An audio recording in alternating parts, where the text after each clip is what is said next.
Hello my dear friends, welcome back to my channel let's know with Tina. বন্ধুরা, আজ আমরা যাচ্ছি একটি বিশেষ জায়গায়। তোমরা ইতিমধ্যেই এই ভিডিওটাতে আমার ব্যাকগ্রাউন্ডে যে জায়গাটা দেখো খুবই অ্যাট্রাকটিভ এই প্লেসটা। এত সুন্দর একটা লোকেশনের সম্পর্কে সমস্ত তথ্য পাওয়ার জন্য তোমরা এই পুরো ভিডিওটা দেখতে থাকো। বন্ধুরা, আজকে যে জায়গাটাতে তোমাদেরকে নিয়ে যাচ্ছি সেটা হচ্ছে একটা খুব চার্মিং পিকনিক স্পট, তার সাথে এটা একটা ট্যুরিস্ট প্লেসও। তো শীতের সকালে এমন সুন্দর একটা লোকেশনে পৌঁছে গিয়ে সারাদিন মজা এবং তার সাথে খাওয়া দাওয়া পুরোটাই যদি করা যায় তাহলে তো বুঝতেই পারছো বন্ধুরা, আহ্লাদে একেবারে আটখানা হওয়ার জোগাড়। আজ এখানে আসার একটা কারণ হলো বন্ধুরা, আমিও কিন্তু এখানে আমার স্কুলের টিচারদের সাথে পিকনিক করতে এসেছি। শীতের সকালে এত সুন্দর একটা ট্যুরিস্ট এবং পিকনিক স্পট দেখে সত্যিই মনটা আনন্দে ভরে গেল। দূর থেকে ওই নদীর জল যেন কাছে টানছে আমায়।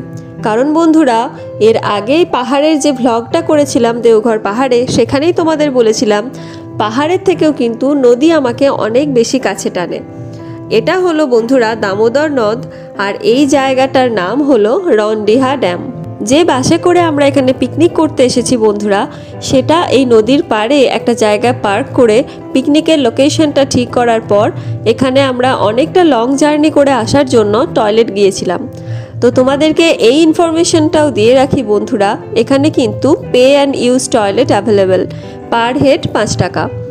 জায়গাটার কিছুটা অংশ বন্ধুরা তোমাদের সামনে তুলে ধরার চেষ্টা করলাম এবং বাকি ভিডিওটাতে আরও সুন্দরভাবে তোমাদের কাছে এই জায়গাটার পুরো ভিডিওগ্রাফিটা প্রেজেন্ট করব। এখানে কিন্তু পিকনিক করার জন্য যেমন অ্যাভেলেবেল জল আছে, তেমন কিন্তু এখানে অন্যান্য ব্যবস্থাপনাও রয়েছে।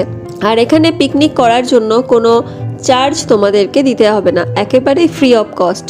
নদীর তীরে সকাল সকাল খুব সুন্দরভাবে নৌকাগুলো বাঁধা ছিল এবং এই নৌকাগুলোর মাধ্যমেই তোমরা কিন্তু নদীর এই পার থেকে ওই পারে পৌঁছে যেতে পারো।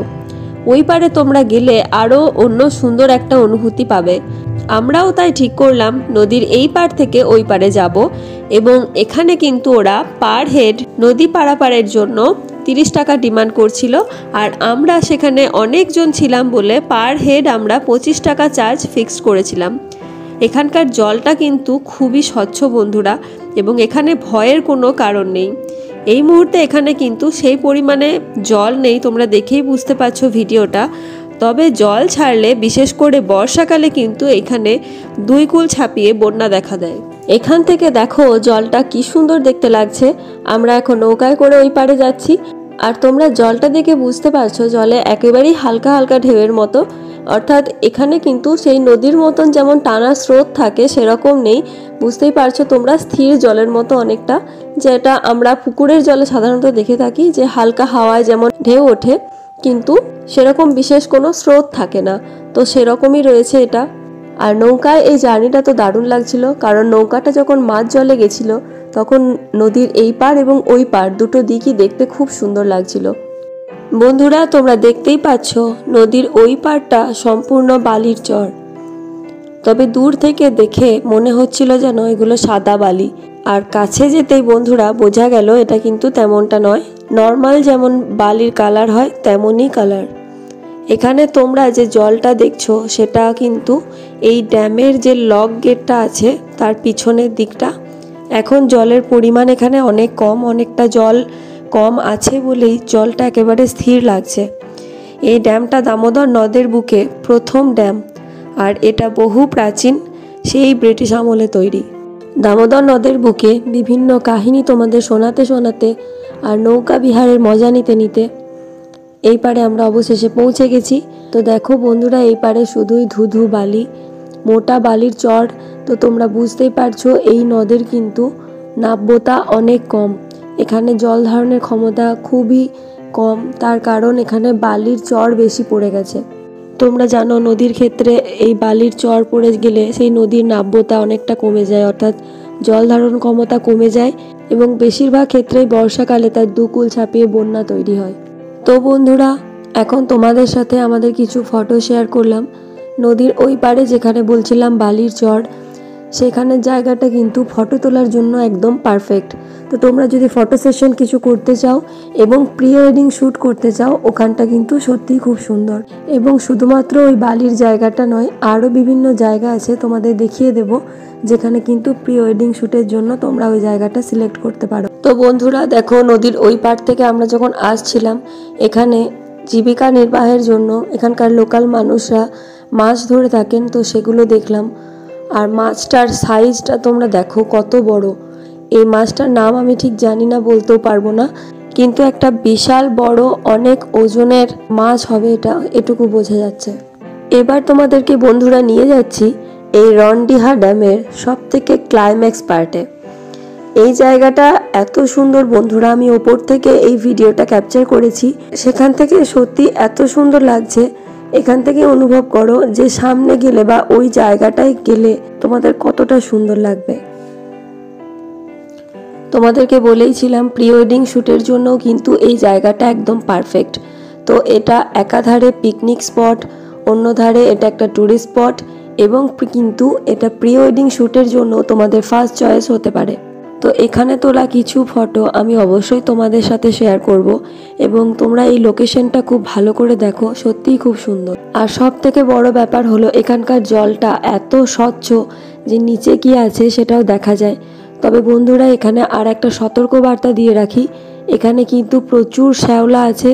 তো তোমরা যারা নামবে তোমরা কিন্তু খুবই সাবধানে নেমো, এবং একেবারেই হিল জুতো পরে না নামার চেষ্টা করবে। সাধারণত জলে জুতো পরে নামা তো একেবারেই প্রহিবিটেড, কিন্তু যদি তোমরা নামতে চাও তাহলে কিন্তু সেটা যেন একেবারেই হিল জুতো না হয়। এটা গেল একটা সতর্কবার্তা। আর একটা সতর্কবার্তা হচ্ছে, এখানে জলের মধ্যে কিন্তু কিছু কাঁচের ভাঙা টুকরো ছিল। বুঝতেই পারছো কি কারণে এখানে কাঁচের বোতলের ভাঙা টুকরো আসতে পারে। তো কোনো নেশার দ্রব্যের যে বোতল হয় সেটাই ছিল। তো সেখানে আমাদের একজন টিচারের কিন্তু ওই জলের মধ্যে নেমে পা কেটে গেছিলো। তো সেই কারণে তোমরা কিন্তু এই সমস্ত কাঁচের টুকরো বা কাঁচ বা যে কোনো হার্মফুল জিনিস থেকে তোমরা সাবধানে থেকো। বন্ধুরা আমরা যে দিকটায় এসেছি এই জায়গাটা, সেটা হচ্ছে পূর্ব বর্ধমান ডিস্ট্রিক্ট, আর নদটার ওই পারটা হচ্ছে বাঁকুড়া ডিস্ট্রিক্ট। তো এখানে বন্ধুরা এই পূর্ব বর্ধমানের কিছু লোক বাঁকুড়া ডিস্ট্রিক্টে, বা বাঁকুড়ার কিছু লোক পূর্ব বর্ধমানের ডিস্ট্রিক্টে, তো এইভাবেই কিন্তু এখানে যাতায়াত করে নদের এপার ওপার, এবং সেটা কিন্তু খুব রিস্কি একটা পদ্ধতিতে। তোমরা এখানে এই ভিডিওটাতে বুঝতে পারছো এখানে কতটা রিস্ক নিয়ে এই নদের একেবারে উঁচু যে বাঁধানো যে রাস্তা আছে ওপরে, যেখান থেকে আমরা নিচে নেমে এসেছি এতটাই সিঁড়ি বেয়ে, সেই সিঁড়ির ধার দিয়েই কিন্তু এইভাবে বাইক চলাচল হচ্ছে। কষ্ট করে এইভাবে বাইকটাকে নামিয়ে তারপর নদীর উপর অর্থাৎ নদীর জলের উপর দিয়ে নিয়ে গিয়ে ওই পারে যাচ্ছে। তো এটা বুঝতেই পারছো এখন জল কম বলে এটা খুব ইজি হচ্ছে, কিন্তু জল বেশি থাকার সময় তখন কিন্তু যে কোনো রকমের বিপদ ঘটে যেতে পারে। তো এটা দেখে সত্যিই আমার খুবই রিস্কি মনে হলো। আর এইভাবে পারাপার কিন্তু সম্পূর্ণভাবে অ্যাভয়েড করা উচিত। এটা হচ্ছে লক গেটের উল্টো দিকের অংশ, যেখানে বেশি জল দেখছো সেদিকটার দিকেই কিন্তু লক গেটটা দিয়ে জলটাকে আটকে রাখা হয়েছে। এবং যে দিকটা তোমাদেরকে একটু আগে দেখাচ্ছিলাম, যেখানটা সবাই জলে নেমে ফটোশ্যুট করছিল, সেদিকটা হচ্ছে লক গেটের অপোজিট দিক, মানে ওদিকে কিন্তু জলটা এদিকে যেদিকে বেশি জল আছে সেদিক থেকে ওদিকে যাচ্ছে। আর এদিকের দৃশ্যটা দেখো বন্ধুরা, এদিকে ঠিক একটু অন্যরকম দৃশ্য, বেশ সবুজাভ রয়েছে এখানে। আর এখানে যে জলটা দেখছো এই জলটা কিন্তু সেচ কার্যের জন্য ব্যবহার করা হয়, অর্থাৎ এই দিকের জলটাই কিন্তু দামোদর থেকে ক্যানেলের মাধ্যমে নিয়ে যাওয়া হয়, যেটা চাষাবাদ করা হয় আমাদের, বিশেষ করে আমাদের পূর্ব বর্ধমান ডিস্ট্রিক্টের জন্য এটা তো খুবই প্রয়োজনীয়। আর বন্ধুরা আমার এই ভিডিওটাতে গলাটা একটু ঠান্ডা লাগার জন্য বসে যাওয়ার কারণে আমার একটু অসুবিধা হয়েছে ভয়েস দিতে। তো তোমরা পরবর্তী ভিডিওগুলোয় আশা করি ঠিকঠাক ভয়েস পাবে। আর আমার ভিডিওগুলো এইভাবেই দেখতে থাকো অন্যান্য আরও ওয়ান্টেড ডেস্টিনেশনের তথ্য পাওয়ার জন্য। Thanks for watching my video and please subscribe the channel.